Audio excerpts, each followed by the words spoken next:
A close shave. So Duck came to Edward's station. It's not fair, he complained. Diesel has made the Fat Controller and all the engines think I'm horrid. Edward smiled. I know you aren't, he said, and so does the Fat Controller. You wait and see. Duck felt happier with Edward. He helped him with his trucks and coaches, and sometimes helped foreign engines by pushing their trains up the hill. But Gordon, Henry, and James never spoke to him at all. One day he pushed behind a goods train and helped it to the top. Beep, beep, goodbye, he called, and rolled gently over the crossing to the other line. Duck loved coasting down the hill, running easily with the wind whistling past. He hummed a little tune. Peep, peep, peep. That sounds like a guard's whistle, he thought, but we haven't a guard. His driver heard it too, and looked back. Hurry, Duck, hurry, he called urgently. There's been a breakaway. Some trucks are chasing us. There were 20 heavily loaded trucks. Hurrah, hurrah, hurrah, they laughed. We've broken away, we've broken away, we've broken away. And before the signalman could change the points, they followed Duck onto the down line.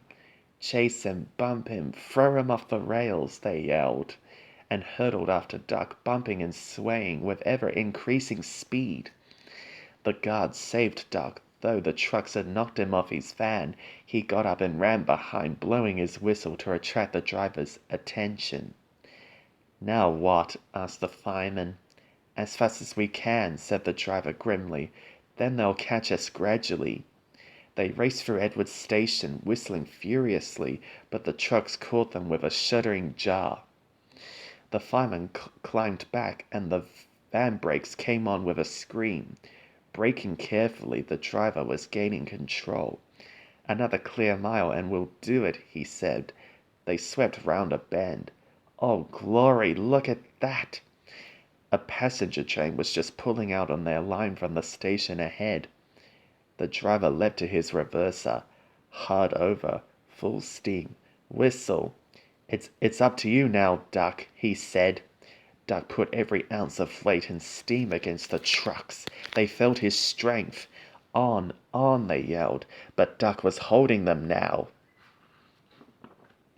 I must stop them, I must. The station came nearer and nearer. The last coach cleared the platform. It's too late, Duck groaned and shut his eyes. He felt a sudden swerve and slid shuddering and groaning along a siding. A barber had set up shop in a wooden shed in the yard. He was shaving a customer. There was a sliding, groaning crash, and part of the wall caved in. The customer jumped nervously, but the barber held him down. It's only an engine, he said calmly, and went on lavering. Beg pardon, sir, gasped Duck. Excuse my intrusion. No, I won't, said the barber crossly. You frightened my customers and spoiled my new paint. I'll teach you. And he lathered Duck's face all over. Poor Duck. They were pulling the trucks away when the Fat Controller arrived. The barber was telling the workmen what he thought. I do not like engines popping through my walls, he fumed. They disturb my customers. I appreciate your feelings, said the Fat Controller, and will gladly repair the damage, but you must know that this engine and his crew have prevented a serious accident. You and many others might have been badly hurt. The Fat Controller paused impressively. It was a very close shave, he said. Oh, said the barber. Oh, excuse me. He ran into his shop, fetched a basin of water, and washed Duck's face. I'm sorry, Duck, he said. I didn't know you were being a brave engine. That's all right, sir, said Duck. I didn't know that either. You are very brave indeed, said the Fat Controller kindly. I'm proud of you. I shall tell City of Terror about you next time he comes. Oh, sir. Duck felt happier than he had been for weeks.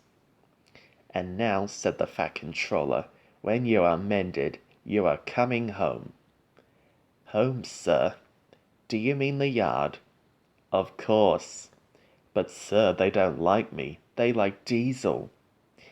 Not now, the Fat Controller smiled. I never believed Diesel. After you went, he told lies about Henry. So I sent him packing. The engines are sorry and want you back. So when a few days later he came home shining with new paint, there was a really rousing welcome for Duck the Great Western Engine.